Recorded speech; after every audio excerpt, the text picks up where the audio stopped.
Yes sir. चलिए ठीक है, ओके। तो हम लोग mass phase of Indian national movement की बात कर रहे थे, और mass phase of Indian national movement में हम लोग ने बहुत सारे क्वेश्चंस भी लगा दिए थे, क्या क्या इसके अंदर इंसिडेंट्स आते हैं, वो सारे इंसिडेंट्स के ऊपर भी हम लोग ने बात कर ली थी, एक बार देख लिया था। अब कुछ इससे रिलेटेड क्वेश्चंस और हैं हमारे पास में, है ना, तो उनका भी एक बार थोड़ा सा रिवीजन कर लेते हैं। उसके बाद में mass phase of Indian national movements के बाद में जो सेकंड मोस्ट प्रोबेबल क्वेश्चन जो इंडियन हिस्ट्री से आपके आते हैं, वो क्वेश्चन कहाँ से आते हैं?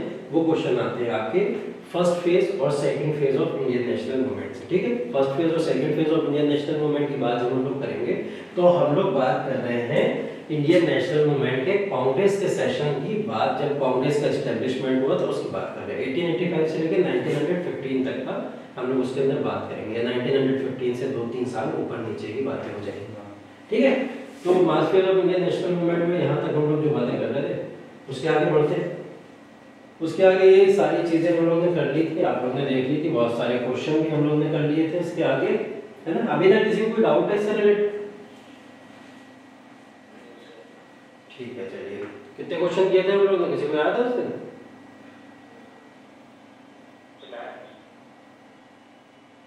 कितने किए थे?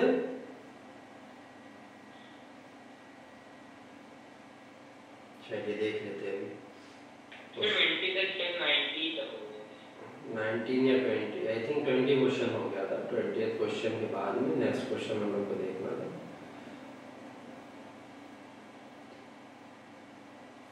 हाँ, फॉर विच प्रपोजल, ये हो चुका था हमारा, ठीक है। नेक्स्ट क्वेश्चन, चलिए नेक्स्ट क्वेश्चन है, in which year did the Congress experience a split? 1907। क्या हुआ था 1907 के अंदर, कुछ बताओगे? सर उसमें सूरत में स्प्लिट हो गया सर, और तो है कि सर एक्सट्रीमिस्ट मॉडरेट के बीच में कि सर स्वदेशी और बॉयकॉट मूवमेंट से बंगाल के अंदर आया कि ऑल ओवर इंडिया मूवमेंट। हाँ, दोनों के बीच में स्प्लिट हो गया था 1907 के अंदर, सूरत स्प्लिट जिसको कहते हैं। और सूरत स्प्लिट के अंदर कांग्रेस के सेशन के अंदर इन दोनों के आइडियाज के ऊपर ये स्प्लिट हो गया था, है ना। एक बन गया मॉडरेट फेज, एक बन गया एक्सट्रीमिस्ट फेज, ठीक है। उसी को बोलते हैं। असर्टिव नेशनलिस्ट की बात हो रही है तो किसको बोल रहे हैं ये लोग? गरम दल या एक्सट्रीमिस्ट की बात हो रही है, ठीक है। अर्ली नेशनलिस्ट की बात हो रही है तो मतलब मॉडरेट्स की बात हो रही है। कुछ कॉमन वर्ड्स हैं, ठीक है, सिनोनिम्स हैं, ये सब एक दूसरे के याद रखिएगा। तो 1907 When was the Lucknow session of the Congress famous for the reunification? Early 1916। चलिए अब यहाँ पे आपके जो क्वेश्चन बनेंगे, तो 1916 का जो लखनऊ पैक्ट हुआ था, उस लखनऊ पैक्ट के अंदर दो इंपॉर्टेंट चीजें बताइए, क्या क्या थी? दो इंपॉर्टेंट चीजें क्या क्या थी, नहीं पता? चलिए बता देते हैं। अर्ली नेशनलिस्ट का यूनिफिकेशन और हिंदू मुस्लिम्स का resettlement. Very good, very good. बस यही बताना था कि दोनों का जो हुआ था आपका, एक तो अर्ली नेशनलिस्ट और जो आपके असर्टिव नेशनलिस्ट के उनका यूनिफिकेशन हो गया यहाँ पे। दूसरा लखनऊ पैक्ट बोला जाता है। मुस्लिम लीग और कांग्रेस का भी यहाँ पे क्या हुआ, आपस में पैक्ट हो गया था, ठीक है। अगर इनसे रिलेटेड क्वेश्चन पूछा जाए कि किसने हेल्प की थी या कौन बीच में मीडिएटर बना था इन दोनों को मिलाने के लिए, तो उसका नाम बताइए सर। ऑप्शंस देने पड़ेंगे। ऑप्शंस मतलब ऐसे बता दो, नाम बहुत पॉपुलर है उस समय के, वो नाम याद रखो आप लोग। एनी बेसेंट का नाम याद रखना है आपको। जब एनी बेसेंट, बाल गंगाधर तिलक, ठीक है। एनी बेसेंट, बाल गंगाधर तिलक का नाम जब भी आएगा तो आपका क्या होगा, ये जो अर्ली नेशनलिस्ट और असर्टिव नेशनलिस्ट है, इन दोनों के पैक्ट की बात हो रही है। और एनी बेसेंट, मोहम्मद अली जिन्ना, इन दोनों का नाम जब भी आएगा तो मुस्लिम लीग की और कांग्रेस के गठबंधन की बात हो रही है, ठीक है, या उनके पैक्ट की बात हो रही है। तो ये तीन नाम आप लोग याद रखिएगा, एनी बेसेंट, बाल गंगाधर तिलक और मोहम्मद अली जिन्ना। इन तीनों की वजह से 1916 का लखनऊ पैक्ट पॉसिबल हुआ था। चलिए नेक्स्ट क्वेश्चन है आपके सामने, Which of the following was not the outcome of Jallianwala Bagh massacre? कब हुआ था जलियांवाला बाग? 13 अप्रैल 1919, डे ऑफ बैसाखी, ठीक है। तो ये पूछ रहा है इसमें से जलियांवाला बाग की कौन सी आउटकम नहीं होनी चाहिए। पहला है renunciation of the British titles and positions by many Indians, ठीक है। ये बोला कि बहुत ट्रू है, सही है। बहुत सारे इंडियंस ने अपने टाइटल्स को वापस कर दिया था, या ब्रिटिश टाइटल्स जो भी मिले थे। Change in Gandhi's attitude towards the British government, British government को लेके गांधी जी का एटीट्यूड चेंज हो गया। Temporary peace in Punjab. Fourth है suspension of General Dyer from service, which of the following is not the outcome. D suspension, General Dyer को suspend नहीं किया गया था। यस, नहीं सर, नहीं किया गया था। नहीं, कंफर्म? और कोई? अच्छा, ये टेम्परेरी पीस इन पंजाब, ये क्या है? Sir option B. Option B sir D को कौन है? Change in Gandhiji's attitude.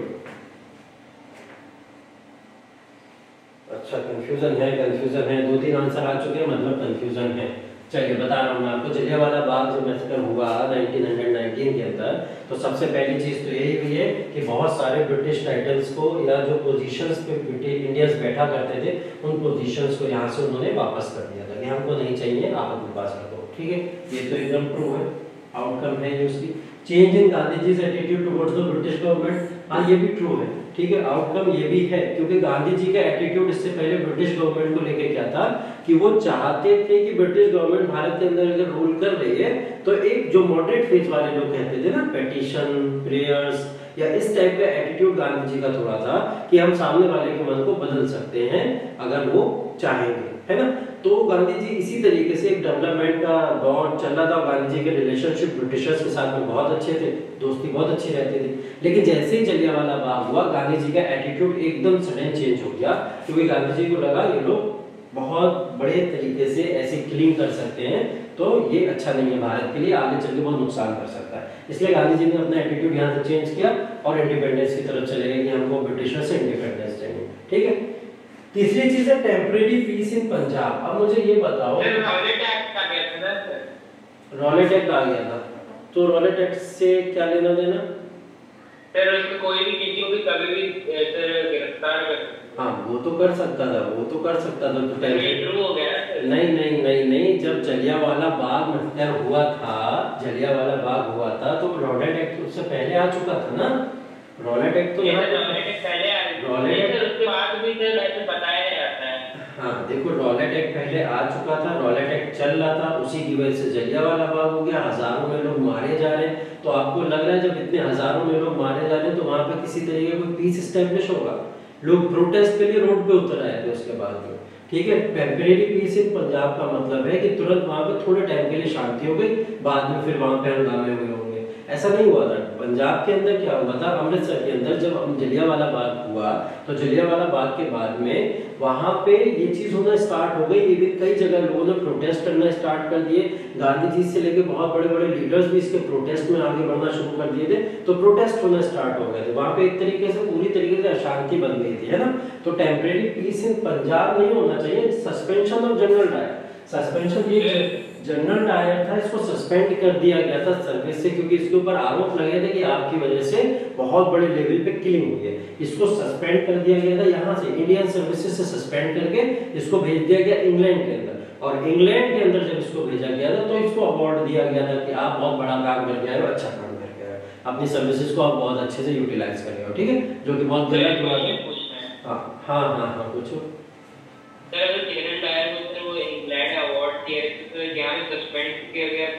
यहाँ से देखो क्या हुआ है कि जब जलियांवाला बाग हुआ, तो जलियांवाला बाग होने के बाद में दो व्यूज यहाँ पे खड़े हो गए। ठीक है, दो व्यूज, एक इंडियन व्यू था, एक ब्रिटिशर का व्यू था। इंडियन व्यू ये था कि पूरी तरीके से किलिंग हुई है, नेशनल लॉ जो भी आपने बनाए थे, लॉज एंड ऑर्डर को अगर कोई बंदा ब्रेक भी कर रहा है तो आप उसको मार तो नहीं सकते, है ना। और ना ही आपने किसी तरीके का पहले से कोई अनाउंसमेंट करके रखा हुआ है, कुछ ऐसा किया भी नहीं है कि यहाँ पे भीड़ कलेक्ट होगी तो हम अपनी तरीके से अटैक कर देंगे, ऐसा कुछ नहीं था। लेकिन ब्रिटिशर्स ये चीज मानते थे कि जब रॉलेट एक्ट लगा हुआ है यहाँ पे, तो लॉ एंड ऑर्डर को पूरी तरीके से इन्होंने क्या करा, ब्रेक करा। और लॉ एंड ऑर्डर को ब्रेक करने की वजह से हमारे पास अधिकार है, हमको जो ऑर्डर मिलेगा हम उस हिसाब से अब गोली चलाएं, इनको मारें या जो भी करें, वो हमारे पास अधिकार है। जो कि गलत अधिकार था, गलत राइट वो लोग समझ रहे थे।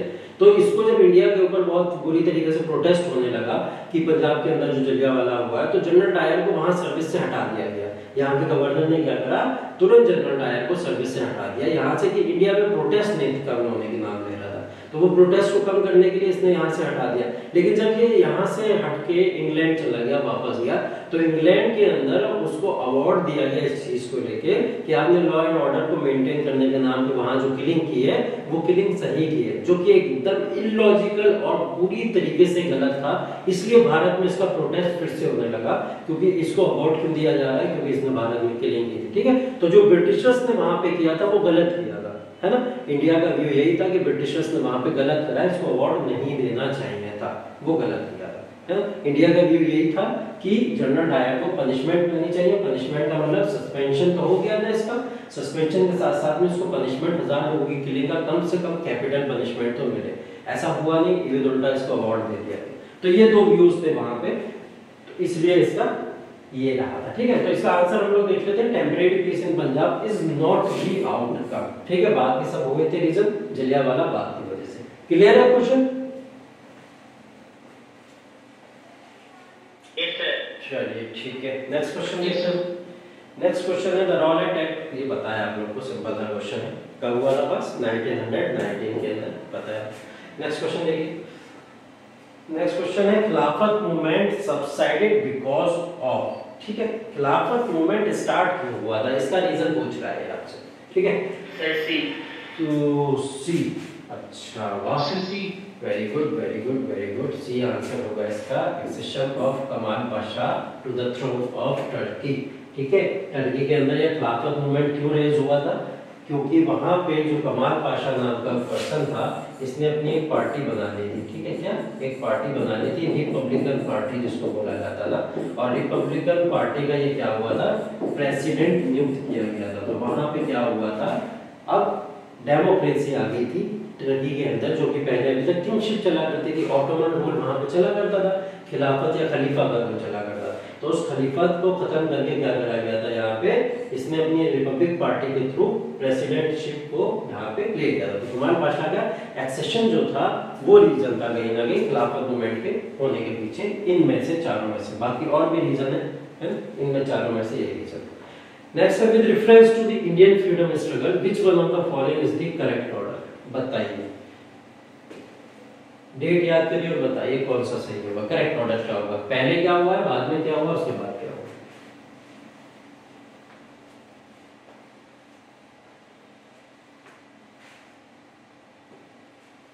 Sir B option, B option. Date बताओ, पार्टीशन ऑफ बंगाल सर 1905, फिर सर 1907, फिर 1916। 1907 एंड 1916। चलिए वेरी गुड। तो आंसर इसका क्या हो जाएगा, बी आंसर हो जाएगा। बाकी सारे इवेंट्स जो भी हैं इसके अंदर उसके बारे में आप लोग जानते हैं। पार्टीशन ऑफ बंगाल क्या था, सूरत स्प्लिट या लखनऊ पैक्ट। ठीक है, चलिए नेक्स्ट क्वेश्चन आपके सामने आ रहा है, वो है for which community were the seats reserved by Morley Minto reforms. किसके लिए सीट रिजर्व की गई थी, मार्लियामेंटो रिफॉर्म्स मुस्लिम्स के लिए। कब आया था मार्लियामेंटो रिफॉर्म्स? सर आया था, कब याद है, आया तो इंडिया था, में आया था। हाँ इंडिया में ही आएगा और कहाँ आएगा, जापान में थोड़ी जाएगा जगह की बात। कब आया था ये बताओ, सर डेट ध्यान नहीं है, डेट ध्यान। सर 1947 के पहले है। वेरी गुड, 1909 के अंदर आया था। ठीक है, और एक और याद रखना, वो था मॉन्टेग्यू चेम्सफोर्ड। ठीक है, एक मार्लियामेंटो बोलते, एक बोलते मॉन्टेग्यू चेम्सफोर्ड। ठीक है, ये आया था आपका 1919 में। तो ये दोनों को डिफरेंस याद रखिएगा। 1909 में आया था, उसमें सेपरेट रिप्रेजेंटेशन दिया मुस्लिम्स को। मुस्लिम्स के अलावा इसके अंदर जो इंक्लूडेड थे 1909 के अंदर वो थे हिंदू जमींदार। ठीक है, हिंदू कम्युनिटी की बात नहीं हो रही है, हिंदू जमींदार की बात हो रही है। ठीक है, दूसरा इसके अंदर आपको याद रखना है चैम्बर ऑफ कॉमर्स। ये सब बता चुका है मैंने, देख लेना एक बार, रिवीजन कर लेना। Chamber of commerce of Calcutta, chamber of commerce of Madras, और चौथा जो इन्होंने दिया था वो दिया था यूनिवर्सिटीज को। ठीक है, तो इन चार लोगों को क्या हुआ था, मुस्लिम्स के अलावा इन 4 लोगों को भी सेपरेट रिप्रेजेंटेशन या सेपरेट इलेक्टोरेट दिया गया था। ठीक, तो इनके लिए भी सीट का कहीं ना कहीं रिजर्वेशन होगा जब सेपरेट इलेक्टोरेट दिया जाएगा इन लोगों को। तो 1909 में ये सब हुआ था और 1919 का जब आ गया था तो 1919 में क्या करा गया, 6 क्रिश्चियंस, पारसी, इन सब लोगों को सेपरेट इलेक्टोरेट के लिए सीट रिजर्व इनके लिए कर दी गई। ठीक है, और थोड़ा सा आगे बढ़ जाओ तो चले जाओ 1932 के अंदर। ठीक है, क्या आया था 1932 में, मैकडोनाल्ड अवार्ड आया था और मैकडोनाल्ड अवार्ड के अंदर किसको दिया गया था, SC ST के लिए सेपरेट रिप्रेजेंटेशन अलग से दे दिया गया था। ठीक है, तो सेपरेट रिप्रेजेंटेशन की या सीट के रिजर्वेशन की बात होगी तो उनका क्लासिफिकेशन कुछ इस तरीके से है। 1909 parliamentary reforms, 1919 Montagu Chelmsford reform और 1932 मैकडोनाल्ड्स अवार्ड्स। ठीक है, इन तरीके से आपको ये चीजें याद रखनी। ठीक है, क्लियर है ये बात, आगे बढ़े। ओके, चलिए नेक्स्ट क्वेश्चन है 6 अप्रैल 1930 is well known in the history of India because this date is associated with 6 अप्रैल 1930 भारत के इतिहास में क्यों याद किया जाता है, Dandi march, quit India movement, partition of Bengal, partition of India, पता है इजी होगा आपने, दांडी मार्च। दांडी मार्च 6 अप्रैल 1930 के लिए याद किया जाता है। ये डेट स्टार्ट होने की है एंड होने की है, सर एंड होता होगा सर क्योंकि मार्च में स्टार्ट हुआ था। मार्च में स्टार्ट हुआ था, कौन सी डेट को स्टार्ट हुआ था मार्च में, 12 मार्च 1930 को ये स्टार्ट हुआ और एंड कब हुआ था, 6 अप्रैल 1930। कहां से दांडी मार्च स्टार्ट हुआ था, साबरमती आश्रम, साबरमती आश्रम अहमदाबाद से इसका स्टार्ट हुआ। तो कहां तक गए थे लोग, ये गए थे आपके दांडी तक। ठीक, अब ये बात होगी, इसके बाद में ये बताओ कितने किलोमीटर की इन्होंने डिस्टेंस कवर की थी, सर हजारों नहीं बेटा, हजारों नहीं की थी, 500। हाँ हाँ तुक्के मारते रहो, 278 किलोमीटर। ठीक है सर मेरे को लग रहा है कि 75 तक होगा। हाँ तो बोल रहे थे आ रहे थे धीरे धीरे करके वहीं पे आ रहे थे। ठीक है, तो आंसर क्या हो जाएगा इसका, दांडी मार्च भाई महात्मा गांधी। चलिए, दांडी मार्च से रिलेटेड एक चीज मैंने आपको और बताई थी। दांडी मार्च से रिलेटेड क्या था कि दांडी मार्च के बाद में क्या शुरू हो गया था, कल बात कर रहे थे हम लोग, परसों जब हाँ सिविल डिसोबीडियंस मूवमेंट। दांडी मार्च को जब सॉल्ट सत्याग्रह को, सॉल्ट को ब्रेक किया गया, सॉल्ट लॉ को, तो नमक को उठाते ही गांधी जी ने ये चीज बोली थी, now the civil disobedience movement starts from here. ये अनाउंस कर दिया उन्होंने और फिर बाद में जाके सिविल डिसोबीडियंस मूवमेंट को प्रॉपर्ली लागू कर दिया गया। चलिए, with which of the following is the command no वकील नो अपील नो दलील, पता है आप लोग, नो वकील नो अपील नो दलील, अभी कोई बोल भी रहा था सर, रॉलेट एक्ट 1990। ठीक है, तो रॉलेट एक्ट को नो वकील नो अपील नो दलील बोला जाता था क्योंकि कोई भी राइट नहीं था किसी भी पर्सन के पास में इसके अगेंस्ट में बोलने का, जब चाहते थे जिसको चाहे उसको अरेस्ट कर देते। Who was the viceroy of India at the time of Quit India movement? Quit India movement के समय भारत लॉर्ड लिंको। हाँ कल ही तो कराया हम लोग ने ये question, lord Linlithgow. Quit India movement 1942, answer हो जाएगा लॉर्ड लिनलिथगो। ठीक, चलिए नेक्स्ट क्वेश्चन बोल रहा है आपसे, which of the following person returned his token of honor to government of India on May 30, 1919? इनमें से किसने अपना, महात्मा गांधी, तेज बहादुर सप्रू, कोई एक होगा, ए और सी में से रविंद्रनाथ टैगोर। अच्छा, ये टोकन को हाँ ये टोकन को जो रिटर्न किया जा रहा है इसके पीछे रीजन क्या होगा, जलियांवाला बाग था। ठीक, जलियांवाला बाग की बात हो रही है, तो जलियांवाला बाग के बाद में सर की जो इनको टाइटल मिला हुआ था रविंद्रनाथ टैगोर को, सर रविंद्रनाथ टैगोर का जो टाइटल मिला हुआ था, तो इन्होंने अपना टाइटल रिटर्न कर दिया था 30 मई 1919 को। गांधी जी ने इसके बाद में टाइटल अपना रिटर्न किया था, खिलाफत मूवमेंट जब स्टार्ट हो गया था उसके बाद में। ठीक है, तो यहाँ पे आंसर हो जाएगा आपका सर रविंद्रनाथ टैगोर। ठीक है, next question, are in the following events connect connected with Indian freedom struggle in the correct chronological order. पहला मुस्लिम डेलिवरेंस डे, दूसरा डायरेक्ट एक्शन डे, तीसरा resignation of Congress ministries, fourth है इंडिविजुअल सत्याग्रह। हाँ भाई बताइए पहले कौन सा? ये वाला नहीं आता। कुछ सुना हुआ लग रहा है इसमें से? सी। चलो बता देते हैं। मुस्लिम डेलिवरेंस डे का मतलब है कि मुस्लिम लीग जो थी उस मुस्लिम लीग ने क्या करा था, आज़ादी के तौर पे इस दिन को मनाया, या निजात जिसको कहते हैं, फ्रीडम मिल गई, उसके फॉर्म में इस डे को मनाया। ठीक है, तो मुस्लिम डेलिवरेंस डे इसको बोला जाता है। डायरेक्ट एक्शन डे भी मुस्लिम लीग ने ही सेलिब्रेट किया था या मनाया था। कब मनाया था? 1946 के अंदर मनाया था, क्योंकि ये लोग अब डायरेक्ट पाकिस्तान की डिमांड के ऊपर आ गए थे और डायरेक्ट पाकिस्तान को लेना चाहते थे, इसलिए इन्होंने क्या करा था, direct action day. Resignation of Congress ministries, resignation of Congress ministry मतलब कांग्रेस जो 1937 के अंदर इलेक्शंस हुए भारत के अंदर, उसके अंदर जो प्रोविंसेस के अंदर कांग्रेस की गवर्नमेंट बनती गई थी जगह जगह पे, कांग्रेस ने हर जगह से रिजाइन कर दिया। ठीक है, और हर जगह से रिजाइन करा, उसके पीछे रीजन क्या था?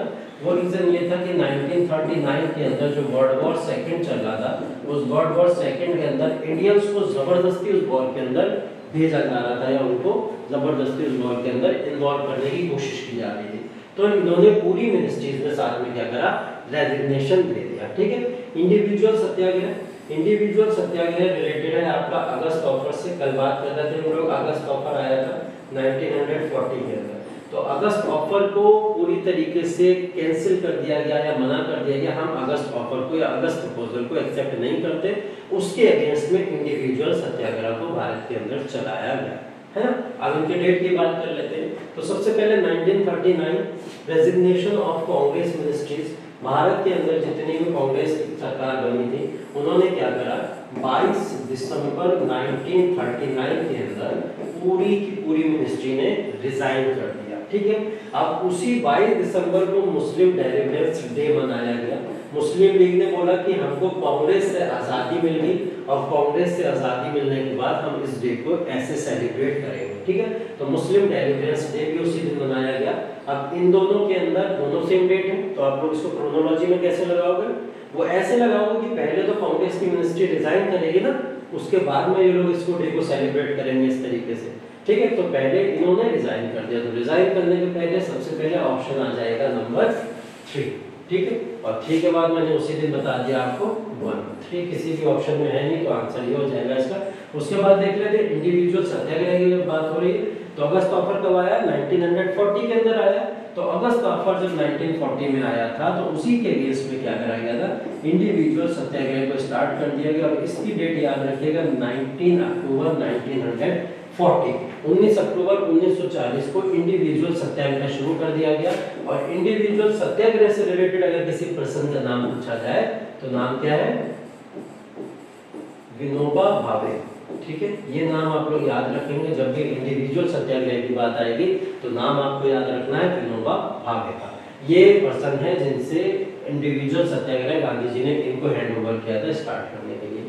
उसके बाद डायरेक्ट एक्शन डे, मतलब पाकिस्तान की सीधी डिमांड, अब हमको पाकिस्तान एट एनी कॉस्ट चाहिए, उसकी डिमांड शुरू करी और डायरेक्ट एक्शन डे को सेलिब्रेट किया गया 16 अगस्त 1946 के अंदर। और जिस दिन 16 अगस्त 1946 को मुस्लिम लीग ने अनाउंस किया कि अब हम लोग आज के दिन को डायरेक्ट एक्शन डे के फॉर्म में मनाने जा रहे हैं या सीधी कार्यवाही दिवस के फॉर्म में मनाने जा रहे हैं, उसी दिन से भारत में बहुत बुरी तरीके से दंगे शुरू हो गए थे और कई सारी जानें इसके चक्कर में गई थी, जिसकी वजह से बाद में मजबूर होकर पार्टीशन करना पड़ा। इसी के बाद से पार्टीशन कंफर्म हो गया था कि पार्टीशन तो अब होना था। ठीक है, तो आंसर इस हिसाब से क्या हो जाएगा इसका 3, 1, 4 एंड 2। क्लियर है? कुछ डाउट इसमें किसी को?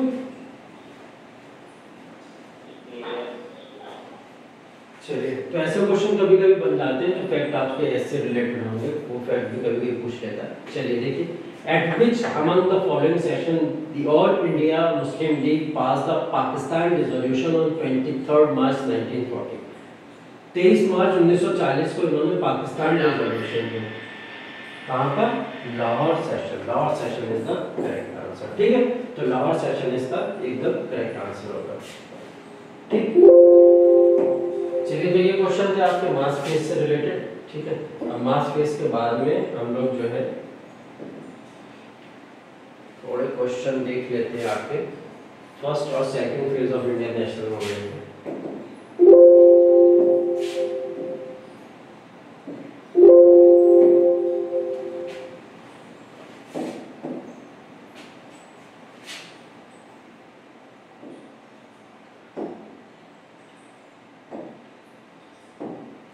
चलिए, फर्स्ट और second phase of Indian national movement की जब बात होती है तो फर्स्ट और second phase of Indian national movement से रिलेटेड मैंने आपको क्या बताया, बात होती है फॉर्मेशन ऑफ कांग्रेस से, ठीक है। 1885 के अंदर क्या हुआ था, कांग्रेस का फॉर्मेशन हो गया था और यही जो फेज शुरू हुआ first phase of Indian national movement का शुरू हो गया था, ठीक है। तो 1885 से लेकर 1905 तक प्रोबेबल जो सबसे डेट मानी जाती है 1905 मानी जाती है। तो 1885 से लेकर 1905 तक का जो भी समय रहा पूरा का पूरा, वो क्या कहलाया आपका, इंडियन नेशनल मूवमेंट का फर्स्ट फेज कहलाया। कभी कभी ये चल के 1907 तक भी चला जाता है क्योंकि सूरत स्प्लिट को मान लिया जाता है यहाँ से सेकंड फेज शुरू हुआ, ठीक है। तो 1905 1907 तक के जो भी इंसिडेंट्स हैं वो इसके अंदर कवर हो जाएंगे इंडियन नेशनल मूवमेंट के, है ना। इससे रिलेटेड बातें हम लोग ने कर ली थी। अब बात ये करेंगे हम लोग कि इससे रिलेटेड जो क्वेश्चन होंगे बीच बीच में जो टॉपिक आते जाएंगे उनको ऐसे डिस्कस करते चलेंगे, हम क्वेश्चन लगाते चलेंगे और डिस्कस करते चलेंगे, ठीक है। चलिए क्वेश्चन लगाते हैं। पहला इसका, the theory of politically bagging was followed by. Politically bagging मतलब राजनीति की तौर पे एकदम भीख मांगने वाली थ्योरी को बोला जाता है। मॉडरेट किया था, ऐसा एकदम करेक्ट है, मॉडरेट्स ने ऐसा किया था। क्यों किया था, क्यों कहा जाता है ऐसा कि पॉलिटिकली बैगिंग, क्योंकि पेटिशन दे रहे तो लोग फिर ऐसे आ रहे थे एकदम petition, prayers, protest and applications, ठीक है।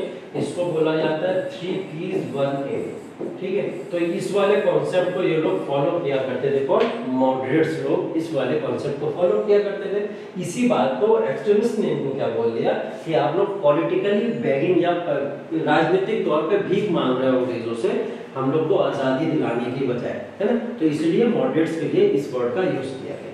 चलिए नेक्स्ट क्वेश्चन है, name the viceroy of India who divided Bengal. Lytton, Ripon, Curzon, Lord Curzon was the viceroy who divided Bengal, ठीक है। बंगाल का पार्टीशन करने के लिए ये जिम्मेदार है। और बंगाल के पार्टीशन के बाद में अगर पूछें कि रीयूनिफिकेशन ऑफ बंगाल किसने किया था, रीयूनिफिकेशन की बात करें अगर हम लोग, जो कि एक्चुअल में रीयूनिफिकेशन नहीं था लेकिन बोला जाता है रीयूनिफिकेशन ऑफ बंगाल, मतलब बंगाल को वापस से जैसा था वैसा करने का प्रयास किसने किया था। अगर वो गवर्नर का नाम पूछ रहे हैं आपसे तो वो उस समय में कौन आ चुका था, लॉर्ड हार्डिंग आ चुका था। कौन आ चुका था, लॉर्ड हार्डिंग आ चुका था। लॉर्ड हार्डिंग के समय में दिल्ली दरबार हुआ था, याद होगा आप लोग को, पूछता है ये क्वेश्चन भी, दिल्ली दरबार किसके समय में हुआ था, तो लॉर्ड हार्डिंग के टाइम में दिल्ली दरबार हुआ था। उसी के बाद में अनाउंस हो गया था कि पार्टीशन ऑफ बंगाल का अब रीयूनिफिकेशन करने जा रहे हैं, ठीक है। तो ये वाला फैक्ट भी आप लोग इससे रिलेटेड याद रखिएगा। नेक्स्ट है, during which session Congress got divided. 1907 Surat government, ठीक है ना, सूरत 1907, ठीक है। देखो ऐसे ही क्वेश्चन घुमा फिरा के आपसे पूछता रहेगा, बस फैक्ट पकड़ लोगे आप एक, तो उसके हिसाब से आप आसपास के क्वेश्चन लगा लो। When was the communal electorate introduced in India. Communal electorate India में कब इंट्रोड्यूस हुआ, इसका आंसर बहुत जल्दी याद आना चाहिए था, अभी पीछे डिस्कस किया था हम लोग ने।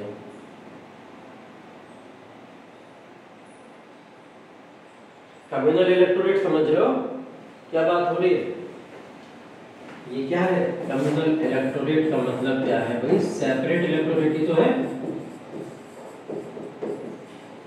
सेपरेट इलेक्टोरेट की बात हो रही है। और सेपरेट इलेक्टोरेट या किसी भी फॉर्म में दिया गया है तो उसमें मैंने आपको 3 चीजें बताई थी ना बेटा, अभी 1909 बड़ा बताया था, एक 1919 बताया था और एक 1932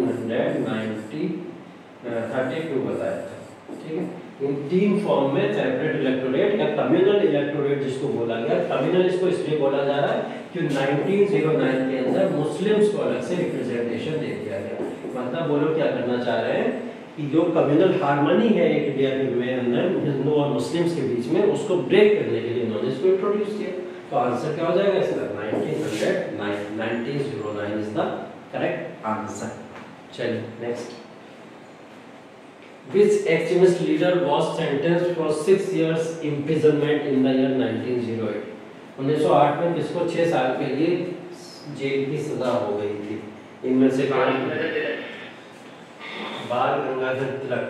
क्यों हुआ था बाल गंगाधर तिलक को जेल? सही आंसर।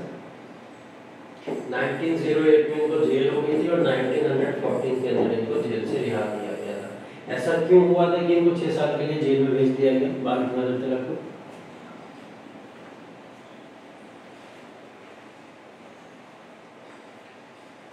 रीजन थोड़ा लिंक करो, हिस्ट्री को लिंक करो। क्या चल रहा था उस समय 1908 के समय? क्या चल रहा था? पार्टीशन ऑफ बंगाल हुआ था। पार्टीशन ऑफ बंगाल के बाद में स्वदेशी मूवमेंट स्टार्ट हो गया था और स्वदेशी मूवमेंट के स्टार्ट होने का मेन लीडर, प्रोमिनेंट लीडर किसको बोला जाता है? बाल गंगाधर तिलक को ही तो बोला जाता है। बाल गंगाधर तिलक स्वदेशी मूवमेंट के सबसे बड़े लीडर थे और स्वदेशी मूवमेंट के सबसे बड़े लीडर होने के नाते इनको क्या करा गया था कि वायलेंस फैलाने के आरोप में या हिंसा फैलाने के आरोप में, क्योंकि ये मूवमेंट करा रहे थे, प्रोटेस्ट करा रहे थे जगह जगह पे, तो प्रोटेस्ट या मूवमेंट कराने के आधार पे इनको अरेस्ट कर लिया गया। रीजन था स्वदेशी मूवमेंट की वजह से। ठीक है, तो बाल गंगाधर तिलक को इसलिए अरेस्ट किया गया था। Next question. Who painted the first picture of Bharat माता? भारत माता की पहली पिक्चर किसने बनाई थी? ये आंसर होगा इसका अबींद्रनाथ टैगोर। ठीक है, अबींद्रनाथ टैगोर नाम याद रखिएगा क्योंकि ये क्वेश्चन आपके अबींद्रनाथ टैगोर के भाई थे। हाँ, अबींद्रनाथ टैगोर इनके भाई। ठीक है, who painted the first picture Bharat माता? अबींद्रनाथ टैगोर। चलिए next question. The Congress policy of prayer and petition ultimately came to an end under the guidance of, किसकी गाइडेंस में जो पेटिशन और प्रेयर ये लोग लगातार कर रहे थे वो एंड हुई? अरविंदो घोष, लाला लाजपत राय, बाल गंगाधर तिलक, महात्मा गांधी। हाँ बताइए।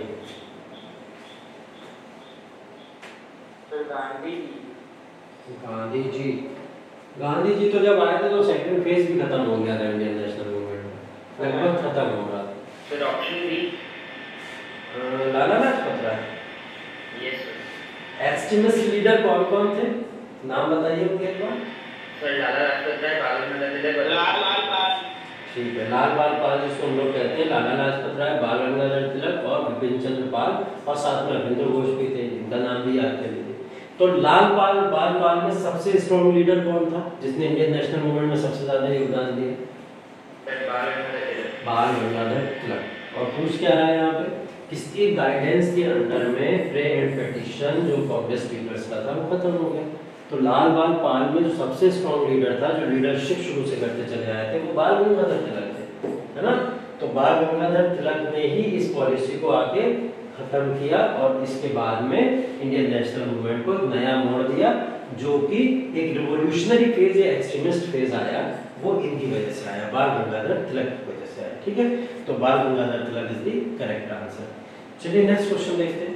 With reference to Indian freedom struggles, who among the following was labeled as moderate leader in the Congress? नाम बताना है moderate leader इनमें से कौन है? गोपाल कृष्ण गोखले। एकदम Gopal Krishna Gokhale is the correct answer, जो कि अभी हम लोगों ने पढ़ा। लाल बाल पाल तो एक्सट्रीमिस्ट लीडर थे प्लस अरविंदो घोष। ठीक, नेक्स्ट देख लेते हैं। Who among the following first used the word स्वराज्य? स्वराज्य वर्ड सबसे पहले किसने यूज किया? राजा राममोहन राय, बाल गंगाधर तिलक, महात्मा गांधी, स्वामी विवेकानंद। राजा राममोहन राय नहीं सर, वो स्वामी विवेकानंद थे सर। उन्होंने कहा था सर स्वराज में बॉयफ्रेंड आएंगे सर। एकदम बिल्कुल करेक्ट। स्वराज जो वर्ड था सबसे पहले बाल गंगाधर तिलक ने यहाँ पे यूज किया था। ठीक है, तो इनके नाम नहीं आने चाहिए, किसका नाम आना चाहिए? बाल गंगाधर तिलक का नाम आना चाहिए स्वराज के बाद। नेक्स्ट है who organized the Ghadar party? Ghadar party को किसने ऑर्गेनाइज किया था? नाम पूछ रहा है। वीडी सावरकर, रासबिहारी बोस, मदन लाल ढींगरा या लाला हरदयाल?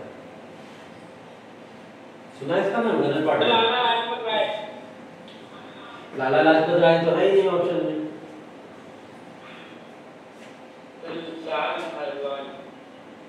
है लाला हरदयाल। देखो ये जो गदर पार्टी का फॉर्मेशन हुआ था, पहले तो ये याद रखना, इस गदर पार्टी का फॉर्मेशन हुआ है सैन फ्रांसिस्को के अंदर। कहाँ हुआ है? San Francisco. और सैन फ्रांसिस्को कहाँ पड़ता है? यूएसए के अंदर। अमेरिका के अंदर गदर पार्टी का फॉर्मेशन हुआ, और गदर पार्टी के फॉर्मेशन को करने वाले लाला हरदयाल थे, ठीक है। इन्होंने वहाँ पे फॉर्मेशन किया गदर पार्टी का, और गदर पार्टी का फॉर्मेशन वहाँ पे क्यों किया गया था? सेल्फ रूल के लिए किया गया था। Yes yes yes. एक क्वेश्चन पूछना है। हाँ पूछो, क्वेश्चन पूछो। सर एक मिनट पीछे सर वो क्वेश्चन पूछिए सर, एक मिनट। लास्ट वाला?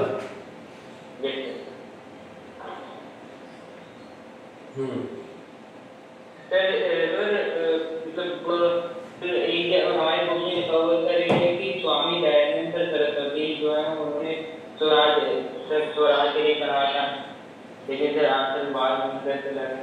हाँ तो इसके अंदर ऑप्शन में आपको कहीं दिख रहा है आपका नाम? नहीं सर, अगर दो भी ऑप्शन होगा तब क्या करेंगे, क्योंकि सबसे पहले तो उन्होंने ही गाया ना। हाँ देखो, जब उनका ऑप्शन में आ जाएगा नाम, तब आप उनका तब लगाना जब वहाँ पे स्वराज वर्ड का यूज हो। यहाँ बोला है इसमें से, इन लीडर्स में से सबसे पहले किसने? और सर अगर नाम भी लिया था सर किसका? सर डी ऑप्शन में नाम डी दे दी होते, और सर बाद अगर ऑप्शन में भी होता सर तो हम क्या करते हैं? तब भी फर्स्ट पूछ रहे हैं ना, फर्स्ट किसने यूज किया सबसे पहले, तो फर्स्ट यूज करने में पहले जो सबसे पहले यूज करेगा उसी का नाम आएगा। ऑप्शन हाँ दयानंद सरस्वती का नाम आ जाएगा फिर वहाँ पे, ठीक है। और दयानंद सरस्वती ने स्वराज वर्ड को जो यूज किया था उसका मैटर थोड़ा अलग था। स्वराज वर्ड को जब दयानंद सरस्वती ने यूज किया था तो उनका मैटर ये था कि जो रिसोर्सेज भारत के अंदर यूज होती हैं, ठीक है, उन रिसोर्सेज का जो भी प्रोडक्शन होता है वो भारत के अंदर बन के और भारत के लोगों को मिलना चाहिए, उनका मतलब स्वराज से ये था, ठीक है, दयानंद सरस्वती का। और बाल गंगाधर तिलक का स्वराज का मतलब अलग है। तो बाल गंगाधर तिलक ने जब स्वराज वर्ड को यूज किया तो उन्होंने सेल्फ रूल के लिए बोला कि हमको यहाँ पे शासन करना है, तो शासन से रिलेटेड बोला। तो दोनों का कंटेक्स्ट अलग है, इसलिए इस चीज को भी याद रखना कि क्वेश्चन को किस फॉर्म में पूछना चाह रहा है। इसमें तो ऐसे पूछ दिया हु अमंग द फॉलोइंग, इन चारों में से सबसे पहले किसने यूज किया, ठीक है, तो इन चारों में से सबसे पहले तो बाल गंगाधर तिलक ने यूज किया, ठीक। चलिए नेक्स्ट क्वेश्चन, ये वाला हो गया। गदर पार्टी सैन फ्रांसिस्को के अंदर बनी थी, लाला हरदयाल उसके प्रोमिनेंट लीडर थे जिन्होंने इसका फॉर्मेशन किया था। नेक्स्ट क्वेश्चन आपसे पूछ रहा है कि second session of the Congress met in Calcutta. कौन? दादाभाई नौरोजी, ठीक है। दूसरा सेशन जो कलकत्ता के अंदर हुआ 1896 के अंदर, उसके लीडर कौन थे? दादाभाई नौरोजी। और फर्स्ट में कौन थे? डब्ल्यूसी बनर्जी। कहाँ हुआ था पहला?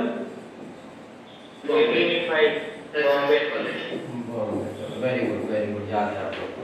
चलिए next question, 1885-1905 nationalist are known as, पता है आप? Moderate, extremist, revolutionary. मॉडरेट्स हो जाएगा, ठीक है, मॉडरेट्स हो जाएगा, या फिर अर्ली नेशनलिस्ट भी आप लोग बोल सकते हैं, या फिर अर्ली नेशनलिस्ट भी नाम है, उससे भी जाना जाता है। Which one of the following was not a demand of the early Congress? Early Congress मतलब ये मॉडरेट लीडर्स की इनमें से कौन सी डिमांड नहीं थी? पहला ऑप्शन है Indianisation of the superior grades of the administrative services. Administrative services का इंडियनाइजेशन करने की बात हो रही थी, क्योंकि जो भी इसके अंदर इवन जो भी लोग एडमिनिस्ट्रेशन के अंदर जाते थे वो या तो ब्रिटिशर्स ऑफिसर्स हुआ करते थे, या इवन इसके एग्जाम्स वगैरह भी जो एडमिनिस्ट्रेशन सर्विस के होते थे वो सब भी इंडिया के अंदर नहीं होते थे, लंदन के अंदर हुआ करते थे। तो इंडियनाइजेशन की डिमांड कर रहे थे ये लोग, पूर्ण स्वराज कंप्लीट इंडिपेंडेंस की डिमांड कर रहे थे, abolition of the Arms Act की बात कर रहे थे, autonomy with the empire, empire के साथ में रूल करने की बात कर रहे थे। इनमें से क्या बी, पूर्ण स्वराज या कंप्लीट इंडिपेंडेंस, ये डिमांड किसकी थी? सर ये हाँ, अगर आप पूछा जाए पूर्ण स्वराज या कंप्लीट इंडिपेंडेंस डिमांड किसकी थी, वो एक्सट्रीमिस्ट लीडर्स की थी, ठीक है। और अगर पर्सनल पूछ ले कि किस पर्सन की कंप्लीट इंडिपेंडेंस या पूर्ण स्वराज की डिमांड थी, तो नाम याद रखना, तब यहाँ पे पंडित नेहरू नाम याद रखना, ठीक है। तब क्या जाएंगे? जवाहरलाल नेहरू, क्योंकि 1929 में उन्होंने इस चीज को डिक्लेयर कर दिया था, तो 1929 में डिक्लेयर करने के नाम पे उनका नाम है। तो इसका answer not the demand of early Congress, कि ये कंप्लीट इंडिपेंडेंस नहीं चाहते थे, ये ऑटोनॉमी विद द एम्पायर चाहते थे, ठीक है, इसलिए कंप्लीट इंडिपेंडेंस नहीं हो सकता।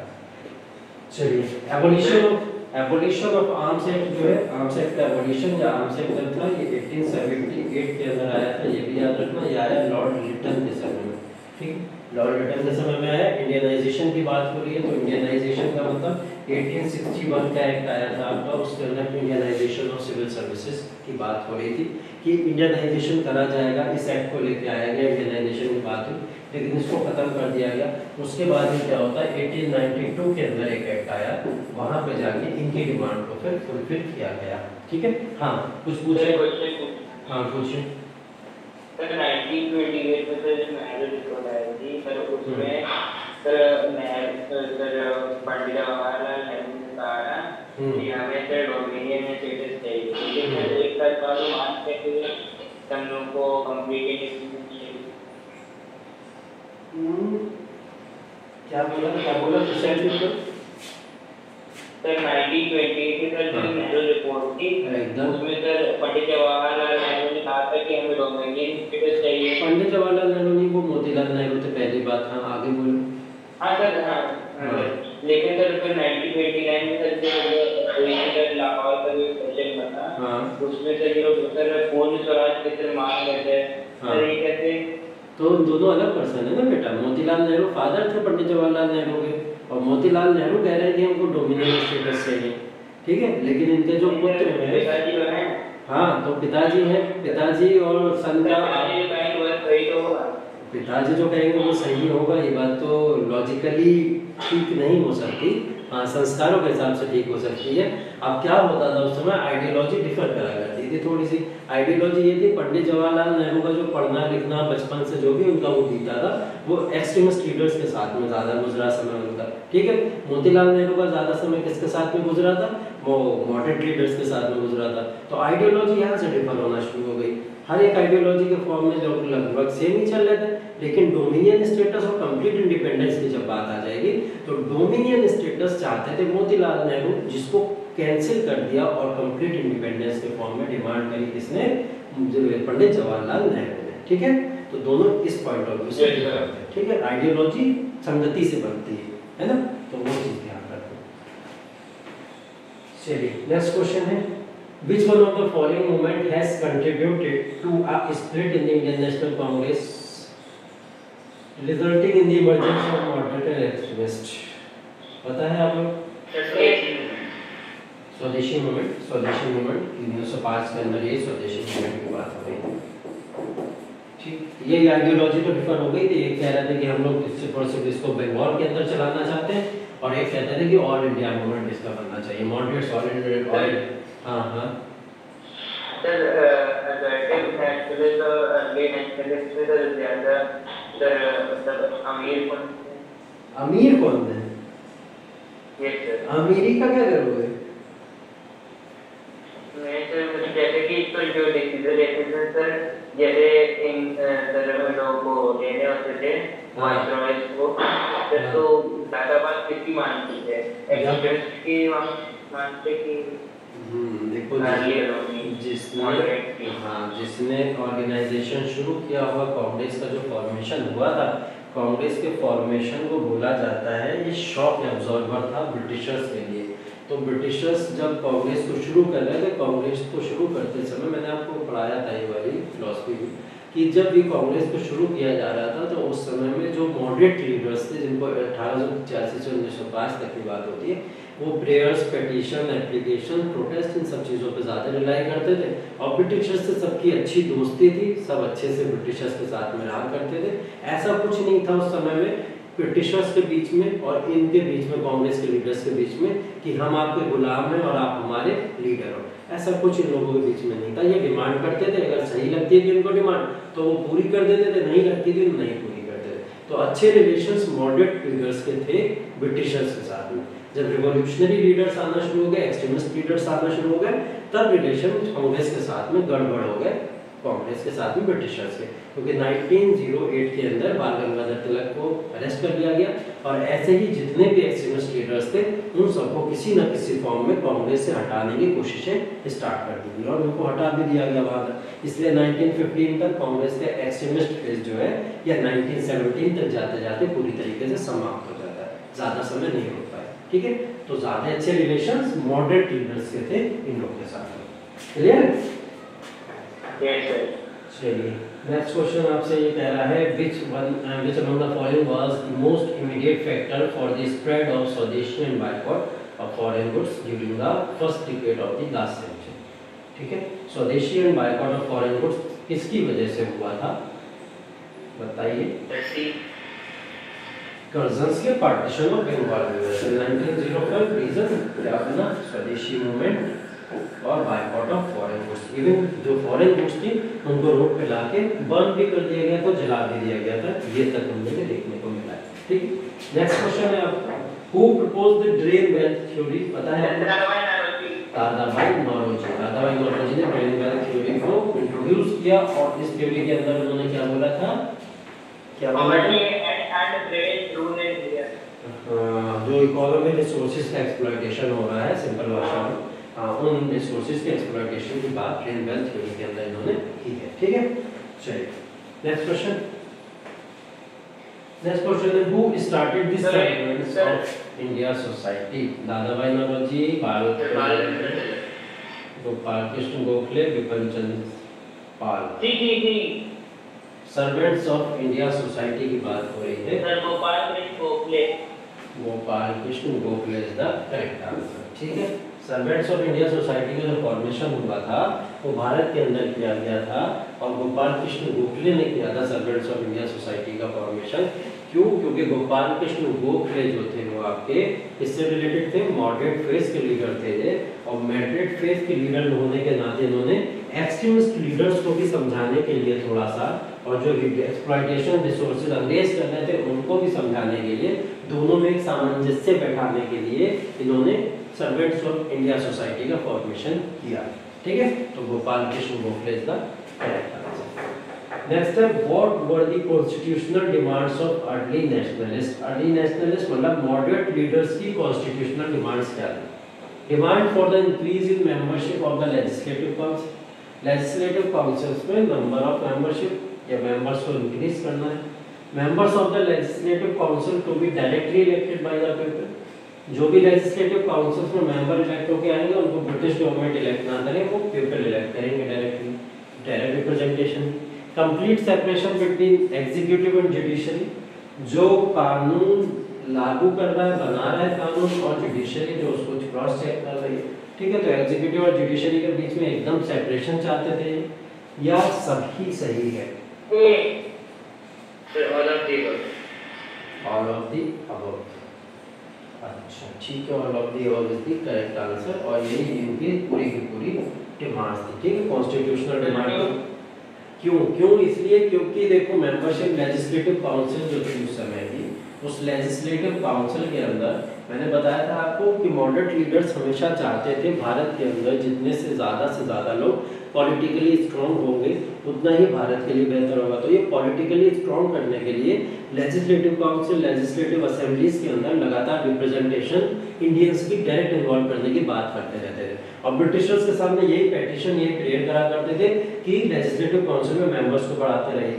अब मेंबर्स को उन्होंने बढ़ाना शुरू कर दी, लेकिन इन्होंने बोला जो लेजिस्लेटिव काउंसिल के मेंबर्स हैं वो आप 2, 4, 5, 6 इलेक्ट करके दे देते हो उनको, उसमें इंडियंस होते हैं कुछ लोग। अब हमें ये चाहिए कि आप डायरेक्ट इलेक्शन करा दो, पीपल उनको चूज करें, जो लोग चूज करेंगे जिन लोगों को वो लोग आने चाहिए लेजिस्लेटिव काउंसिल में। तो ये डिमांड करने लगे क्योंकि इसमें डायरेक्टली वो लोग इंडियंस को ही चूज करके यहाँ पे लेके आएंगे। Complete separation between executive and judiciary इसलिए बोला गया क्योंकि जो एग्जीक्यूटिव है वो जो भी लॉज बनाएगी, लॉज बनाने के बाद में जुडिशरी भी उन्हीं लॉज को लागू कर दिया करती थी, किसी तरीके का कोई क्रॉस चेक ही नहीं होता था। आज के समय में एग्जीक्यूटिव, जुडिशरी और आपकी जो भी लेजिस्लेटिव है वो सब एक दूसरे के ऊपर डिपेंडेंट तो होती है लेकिन सेपरेट होती है। तीनों चीजें आपस में सेपरेट है, हर कोई तीसरे दूसरे के पर्सन के ऊपर डिपेंड जरूर होता है लेकिन एक दूसरे को क्रॉस चेक जरूर करते हैं कि आप सही कर रहे हो या गलत कर रहे हो। तब ये क्रॉस चेक नहीं होता था, तो ये चाहते थे वो क्रॉस चेक होना जरूरी है, तो ये कंप्लीट सेपरेशन के लिए बात कर रहे थे, तो इसलिए इसका answer all of the above हो जाएगा। ठीक है, next early nationalist demand for Indianisation of services comes under legislative demands, constitutional demands, economic demands, administrative demands. Indianisation of services की जो बात हो रही है, तो इंडियनाइजेशन ऑफ सर्विसेज का मतलब सिविल सर्विसेज की इंडियनाइजेशन की बात हो रही है। हाँ क्या होगा? हाँ देखो पहले तो ये चीज समझ लो कि अर्ली नेशनलिस्ट की जो डिमांड्स थी, वो डिमांड्स कितने फॉर्म की थी? एक थी लेजिस्लेटिव डिमांड, लॉ के आधार पर जितनी भी डिमांड्स होंगी, एक थी कॉन्स्टिट्यूशनल डिमांड्स जो अभी हमने पिछले क्वेश्चन में देखा, जो भी कॉन्स्टिट्यूशनल डिमांड्स थी, economic demands, drain of wealth theory वगैरह इस टाइप की थ्योरीज के थ्रू जो इकोनॉमिक डिमांड्स किया करते थे, इकोनॉमिक रिसोर्सेज जो भारत के अंदर हो रही हैं उनके नाम की जो रिसोर्सेज थी वो इकोनॉमिक डिमांड्स हो जाएंगी।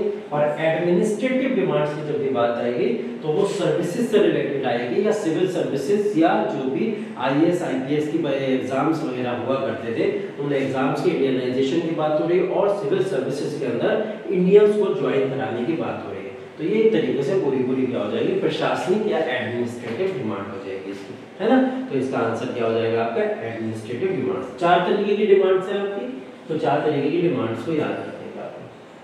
नेक्स्ट है what efforts were made by the early nationalist leaders to expose the true characters of British rule in India. अब अर्ली नेशनलिस्ट रिवॉल्यूशनरी तो नहीं थे, ठीक है, वो बहुत ही शांत स्वभाव के थे, वो पेटिशन प्रेयर्स एप्लीकेशन जरूर डाला करते थे, लेकिन फिर भी उन्होंने ब्रिटिशर्स के ट्रू कैरेक्टर को सामने ला के रखने की कोशिश की। हाँ चलो देख लेते हैं। Writing agitation and petitions to the British government by newspapers by early revolts, none of the above. D for ball by newspapers. और कोई? ये तो नहीं होगा एकदम, रिवॉर्ड्स वगैरह तो हुए नहीं है, रिवॉर्ड्स की तो बात नहीं होगी, मॉडरेट्स का इतना ज़्यादा लेना देना नहीं है, ठीक है। नन ऑफ द अबव भी हटा देते हैं क्योंकि 2 हमारे पास में स्ट्रॉन्ग रीजन है कहीं ना कहीं, ठीक। तो एफर्ट्स पूछ रहा है, क्या एफर्ट्स इन्होंने डाले थे कि जो ब्रिटिशर्स का ट्रू कैरेक्टर को ये दिखा सके, ठीक। ये क्या करा करते थे, मैंने आपको बताया था ना, 3 P's और 1 A के ऊपर डिपेंडेंट रहा करते थे। पेटिशन, प्रेयर, प्रोटेस्ट, इन सारी चीज़ों के ऊपर डिपेंडेंट रहते थे या एप्लीकेशंस डाला करते थे। तो ज़्यादा से ज़्यादा इनका जो डिपेंडेंसी रहती थी वो डिपेंडेंसी रहती है राइटिंग, एजुकेशन,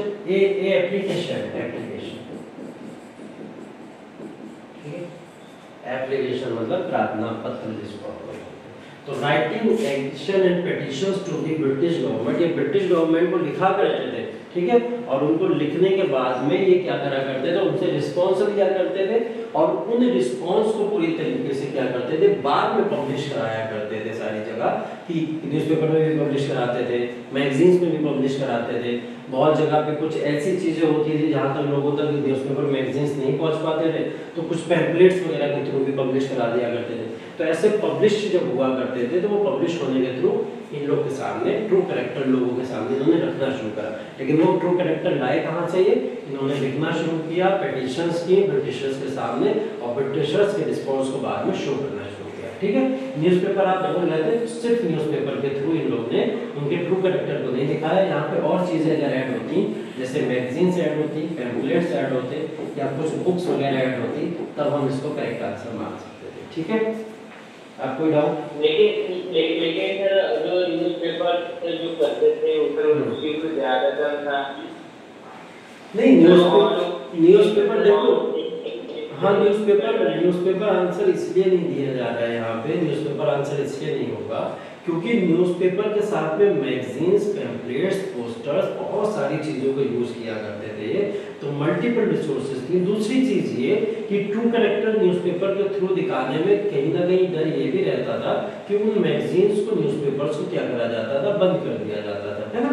जैसे कुछ प्रेस एक्ट वगैरह आए, उन्होंने न्यूज़पेपर मैगजीन्स को बंद कर दिया, तो न्यूज़पेपर मैगजीन्स पर जब बैन लग जाया करते थे, लगातार बैन लगते रहे, बहुत बैन लगे न्यूज़पेपर मैगजीन, तो ये सही बात अपनी कहीं नहीं पाते, तो उससे पहले न्यूज़पेपर मैगजीन बैन हो जाया करती थी। तो उससे पहले ये क्या करा करते थे, राइटिंग, ये सारी चीजें तो कहीं ना कहीं पब्लिश होंगी, ये तो इस पे तो बैन नहीं लगा सकती ब्रिटिश गवर्नमेंट। अब मान लो कि दादा भाई नौरोजी ने बोला कि भारत के अंदर जो रिसोर्सेज का आप यूज कर रहे हो और उन रिसोर्सेज को आप उठा के सीधा इंग्लैंड ले जाते हो, नहीं, उनको इंग्लैंड में ले जाओ, उनको इंडिया के लोगों को दे दो, तो वहां से क्या आंसर आया? नो आंसर अगर वहां पे आ गया तो उस नो आंसर का मतलब इसके थ्रू तो पता लगा कि वो लोग इकोनॉमिक रिसोर्सेज का एक्सप्लॉयटेशन कराना चाहते हैं। अब वो जो नो आंसर आया उसको तो ये लोग कहीं बैन नहीं कर सकते क्योंकि आपने खुद आंसर दिया हुआ है, है ना। तो इस तरीके से ये लोग ऐसे करके क्या करा करते थे, इनके ट्रू फेस को लोगों के सामने लाया करते थे। क्लियर है?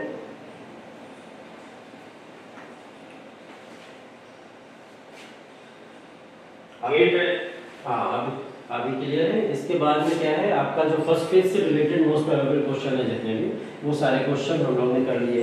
और second phase of Indian national movement है 1905 से लेकर 16 तक का है, क्योंकि 16 के अंदर लखनऊ पैक्ट हो गया था, इसलिए हमने यहाँ पे 16 तक मान लिया है। तो लखनऊ पैक्ट के बाद में सीन और सीनरी पूरी बदल जाएगी। तो second phase of Indian national movement को हम लोग नेक्स्ट क्लास के अंदर कर लेंगे। अभी आपका टाइम भी हो गया।